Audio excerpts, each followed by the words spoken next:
When you come to college, you expect it to be one of the greatest times of your life. You don't expect to be watched. You don't expect to be stalked. And you don't expect to be terrorized in your own apartment. But that wasn't the case here in Gainesville, Florida in 1990.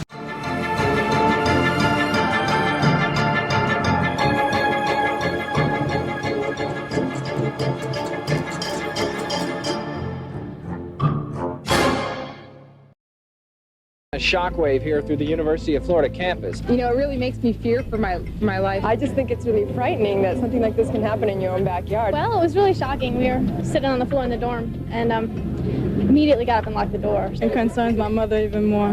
Many continue to go to classes even though they say the administration should postpone school for a few days. I think they should until at least next week. See what happens. I mean, they should catch this guy. There was a man by the name of Danny Rawling that came here and terrorized and killed 4 students that went to school here. In total, Danny Rawling would take the lives of 5 victims. Like I said, 4 went to school here and 1 went to a community college near here called Santa Fe Community College. I want to give you a little bit of back history on Danny Rawling before we actually take you to the sites where he committed his gruesome murders. Danny Rawling was born in Shreveport, Louisiana. His mom, Claudia, married his dad, James, at just 19 years old. Now, when she became pregnant, Dad wasn't about that. He didn't want babies, and he made that evident. After Danny was born, he would frequently tell him he wasn't supposed to be here, that basically he wished he was never born. Danny wasn't allowed to eat dinner with them at the dinner table whenever Dad was home. He wasn't allowed to watch TV with the family. He had a pretty rough childhood. Now, at 11 years old, Danny's mom would try to inflict self-harm upon herself. It was at this time that Danny started using drugs. And at 14 was his first instance of being caught by being a peeping Tom.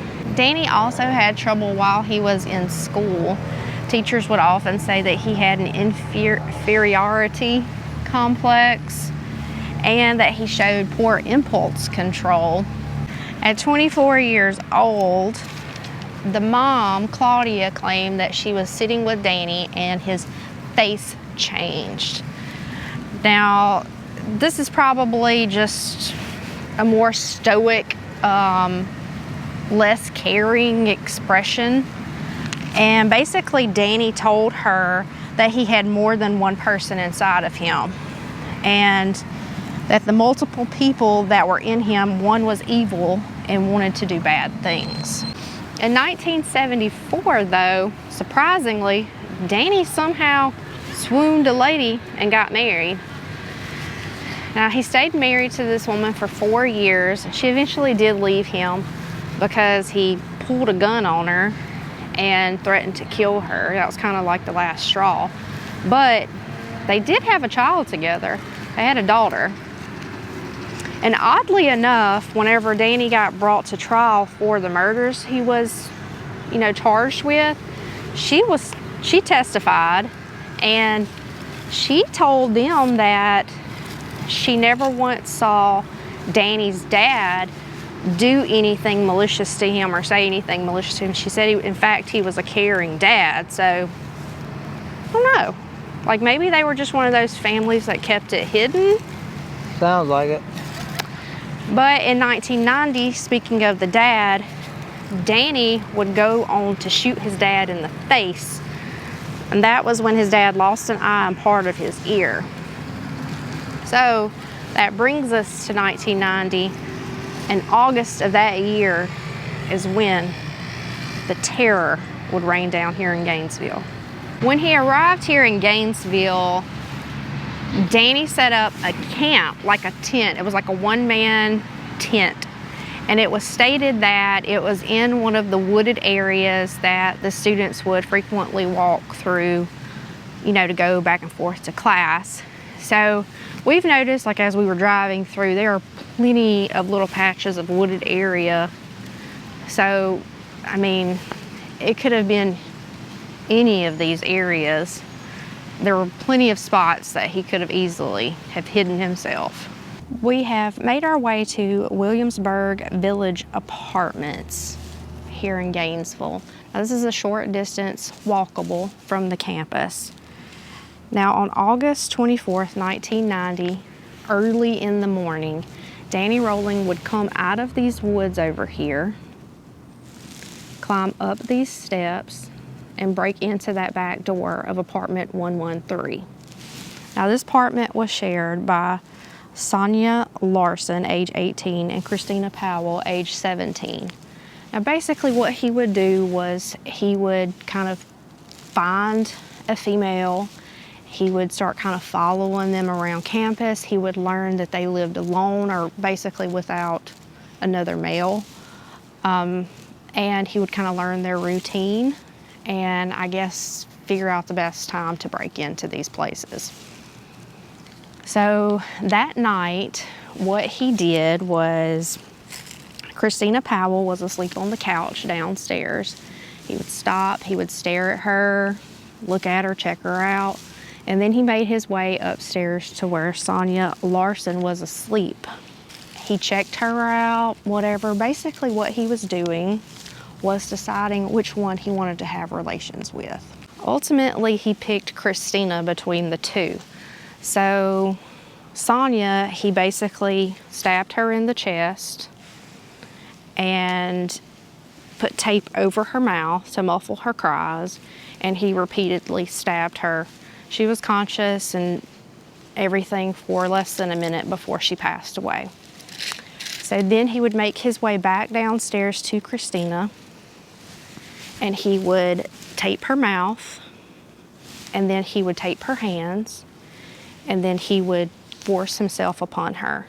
Now, after he was finished, he would then tell her to lie face down on the floor near the couch, and he would stab her 5 times in the back, ultimately ending her life.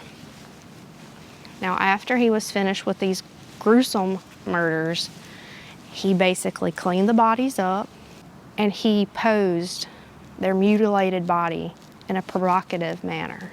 I was wondering if it would be possible for me to have an officer to meet me. Okay, what's the problem there? I have 2 girls. The parents suspect either something's wrong with them or they've disappeared or something. I'm just not sure, and my manager informs me not to go in by myself, but to be accompanied by a police officer. Okay, go ahead, we'll have somebody meet you. My maintenance man broke the door in, and I was standing behind him, and the deputy sheriff was behind me. Then when he went in, I followed him into the apartment and saw the young lady on the bed, and you could see her in a bad position, and I just turned around and walked out.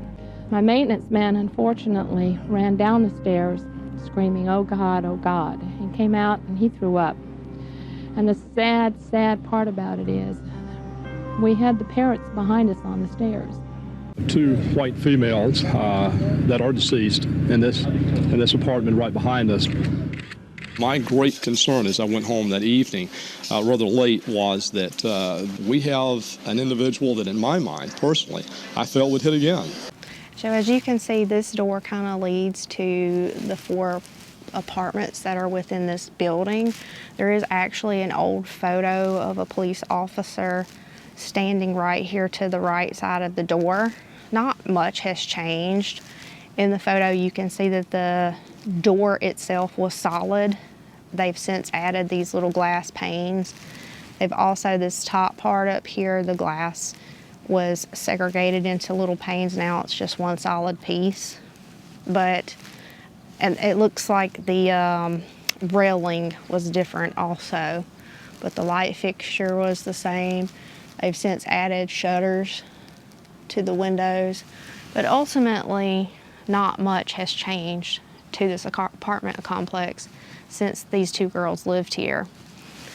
Now, when I was researching this a couple of years ago, Now, this has been a couple of years ago, and it may be different now, but back then, they couldn't get anybody to rent apartment 113. I think somebody did rent it for a short time and then they moved out. So since they were having such difficulty renting that particular unit out, they made it a show unit for those that were interested in coming and renting the apartment. Basically, you come check out and see what it looks like. I don't know if that's still the case now, or if somebody has moved into 113.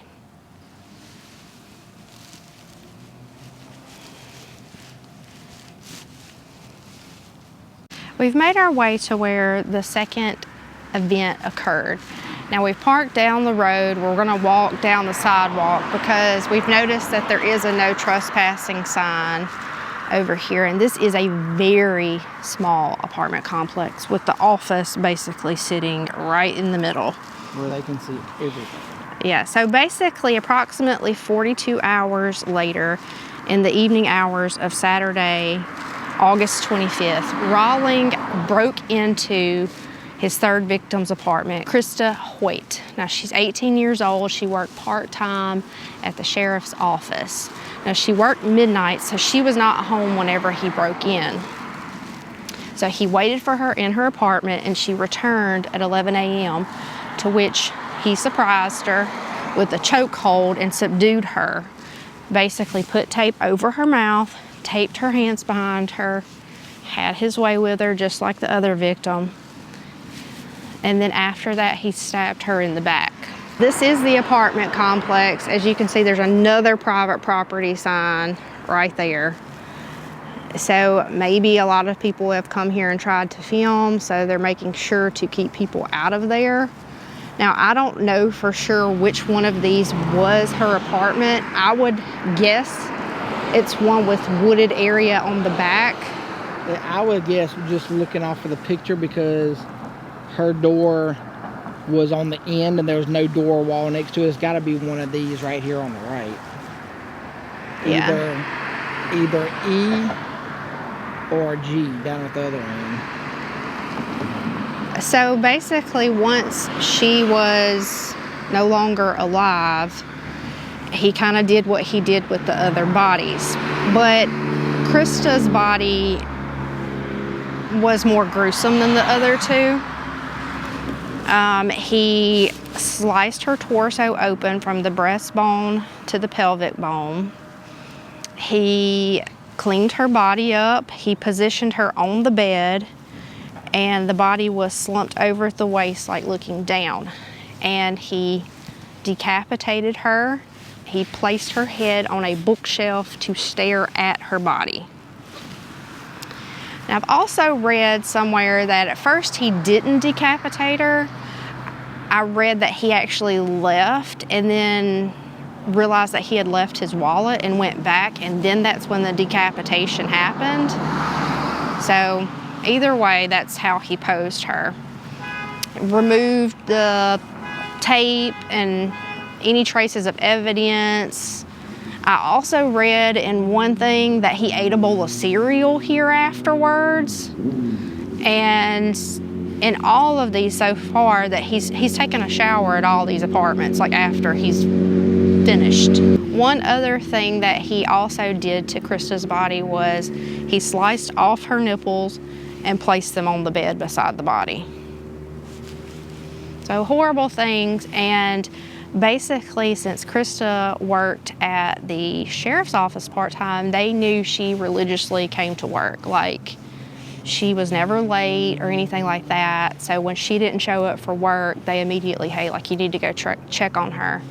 And that's when they went to the apartment and found her body. Now, could you imagine it being your co-workers that found you? How hard that was for them. The exact cause of death is multiple stab wounds to her body. We're not saying how many, what manner, what type of instrument.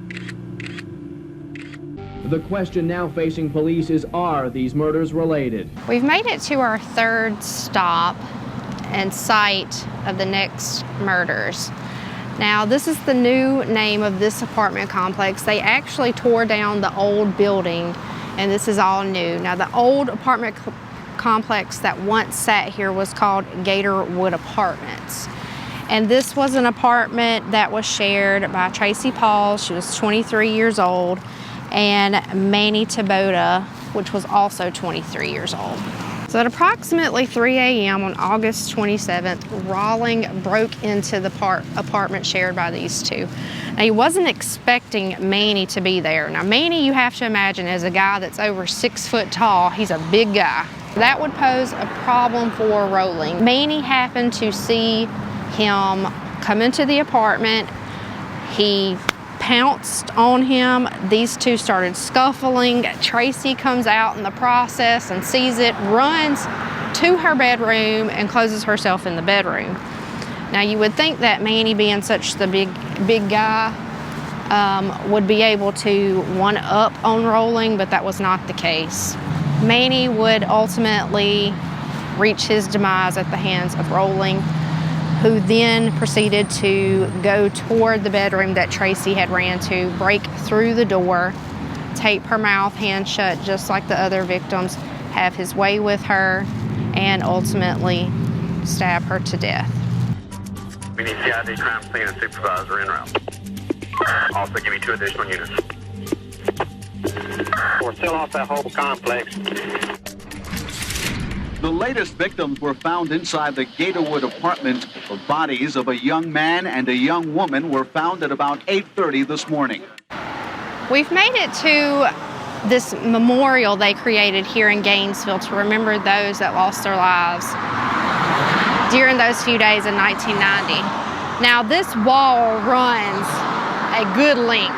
Look behind me, it runs all the way down there, all the way down there.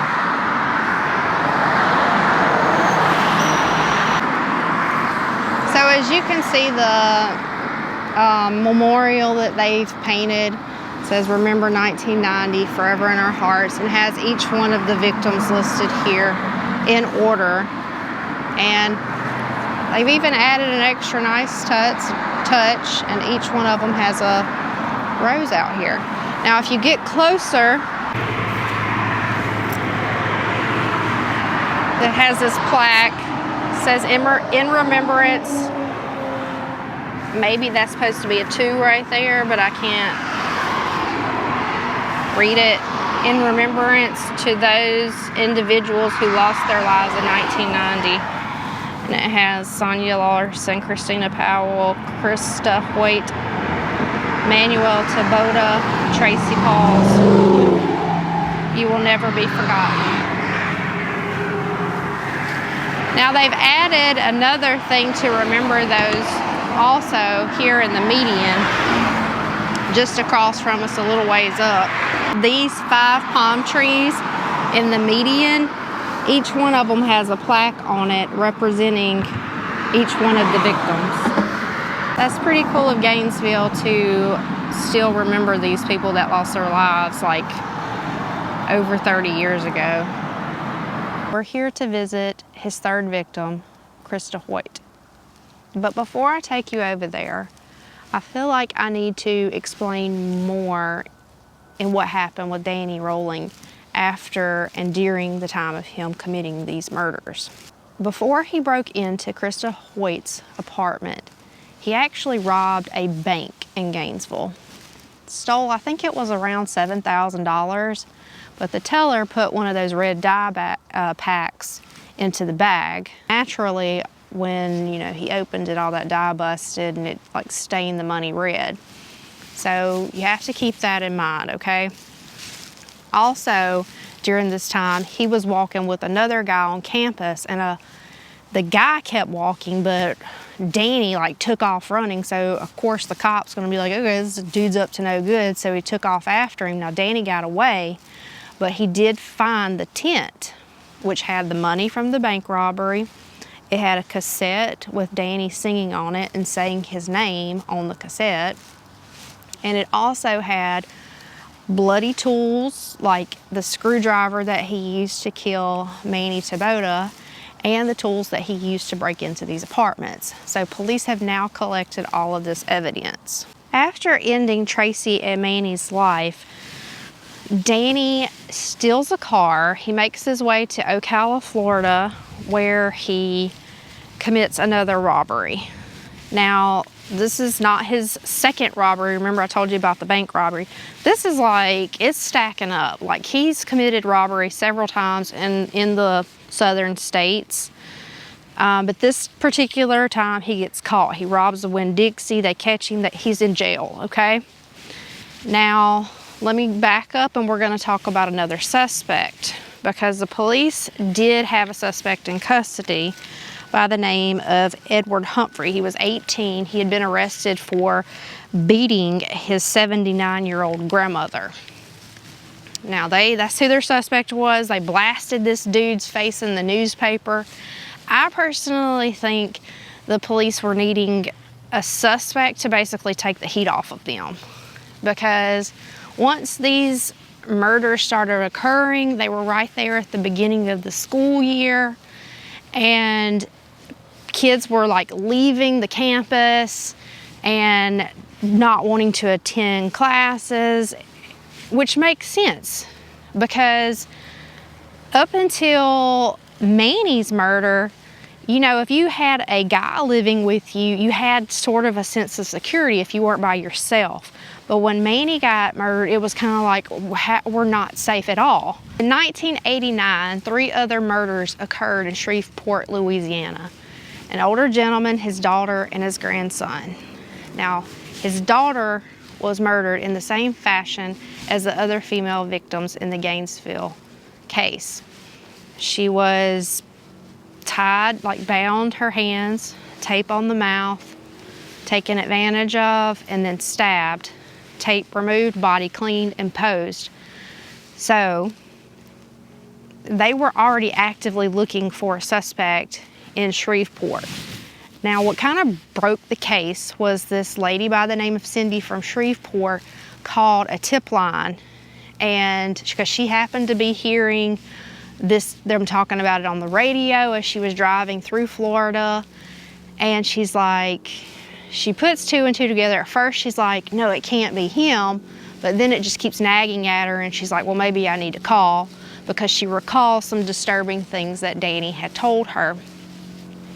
So back when Danny lived in Shreveport, he had come to her and her husband's house, and he would come over there, hang out with them, and then Danny said one night that he liked to put knives in people.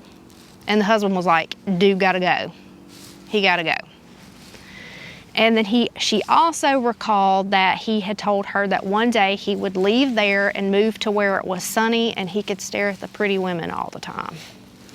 So this ultimately forced her to make the call. They rounded up Danny, who was arrested for the robbery down in Ocala, and they happened to have his DNA because he had a tooth extracted while he was there, which gave his blood type. Now, Shreveport already had his blood type, or DNA, you know, from the crime scene. Put 2 and 2 together, boom, we've got the same stuff happening here. These are connected, you know what I'm saying?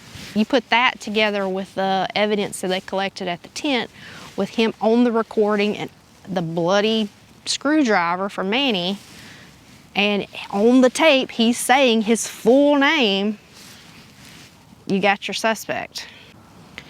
Now, ultimately, Danny Rolling's killings, he would go on to become the Gainesville Ripper. And ultimately, someone read about the murders, the heinous way he killed these teenagers or young adults, and it inspired them to create the franchise Scream. So here we have his third victim, Krista Hoyt.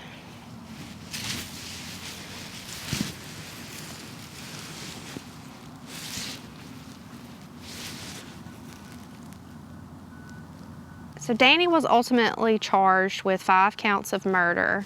He went to trial. Jurors deciding 12-0 that Danny Rolling should die in the electric chair. We'll have reaction from the victims' families and the University of Florida campus in just a moment, but our team coverage begins with the decision and Channel 4's Ari Odzer. Ari? Tony, even Rolling's lawyers admitted they had virtually no chance to squeeze any sympathy out of this jury for Danny Rolling. They said that Rolling fully expected to one day face a death sentence for the horrific crimes he committed here 3.5 years ago. Indictment.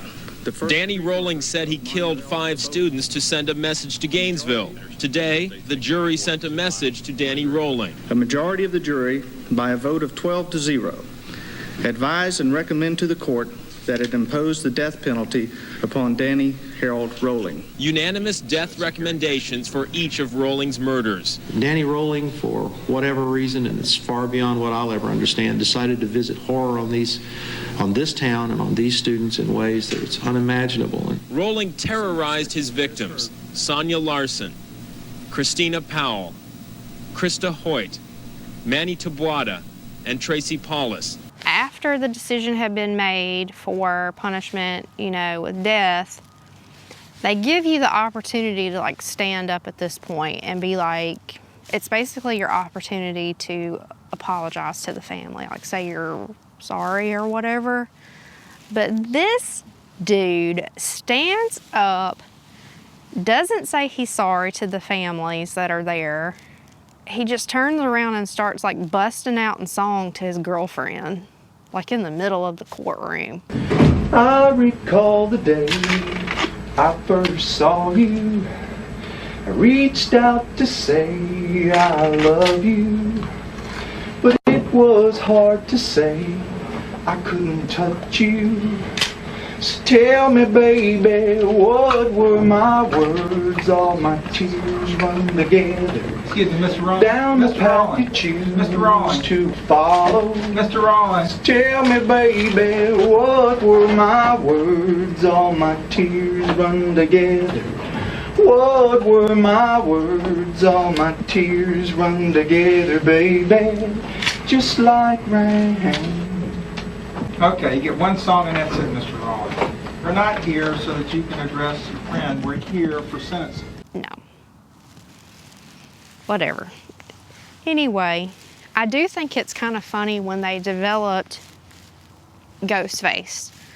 The one that Gainesville Ripper inspired.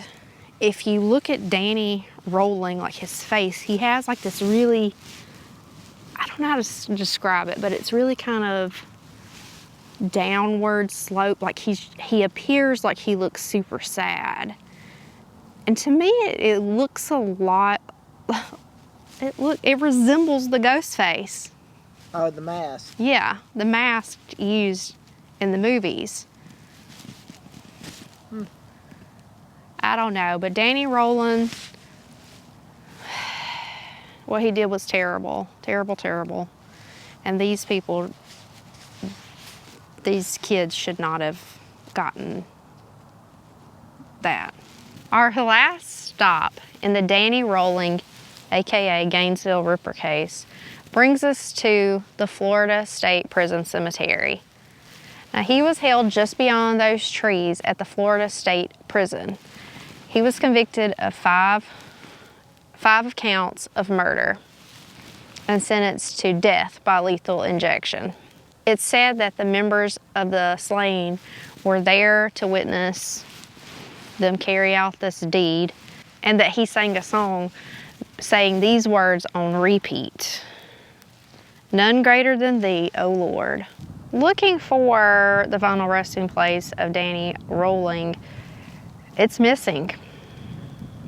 So, judging off of his death year, which was October 25th, 2006, it would put it either being right here where there's nothing, and the reason I'm pointing that out is because all the rest of them are pretty much in a line, so it would mean something's completely missing from here. Or it's either over here where all that's left is a brick slab buried in the ground.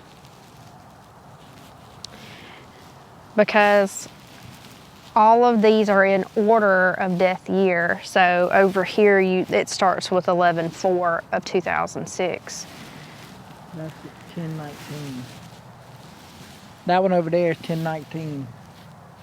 So these over here, it's, like I said, it's either here where there's nothing or right there. All right, guys. Well, that does it for us on this Gainesville Ripper case. You know, the guy they based Ghostface from Scream off of, just in case you didn't know that. Catch you guys down the road at the next exit. Keep it spooky. Oh, but before we go, we would like to thank... I walked away with the microphone.